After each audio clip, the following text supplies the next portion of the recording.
for my question, pwede mo ba tong pirmahan for me? Let's go! Sige po, wala po problema. Let's go! Sino may pen? Kaya lang, pwede po makahiram ng pen? Pahiram po.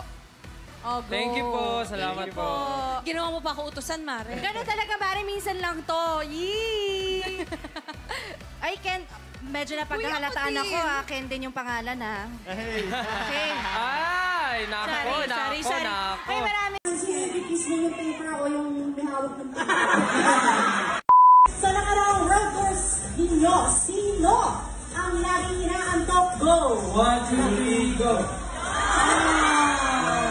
Sino naman ang laging gutom? Go! 1, 2, 3, go!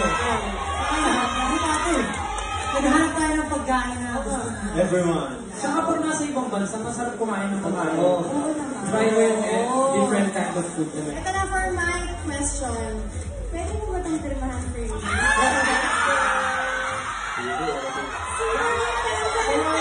Wala ko sa papel, nakakaya lang mag-artist na lang yung paper. Si Chon. So, kapag natin sino yung kiss mo yung paper o yung hawak ng Sige po, ano? Ginawa mo pa ako utusan na. Ganun talaga parang utusan lang to. Yee! I can't, medyo napagkahalataan ako ha. Ken din yung pangalan ha.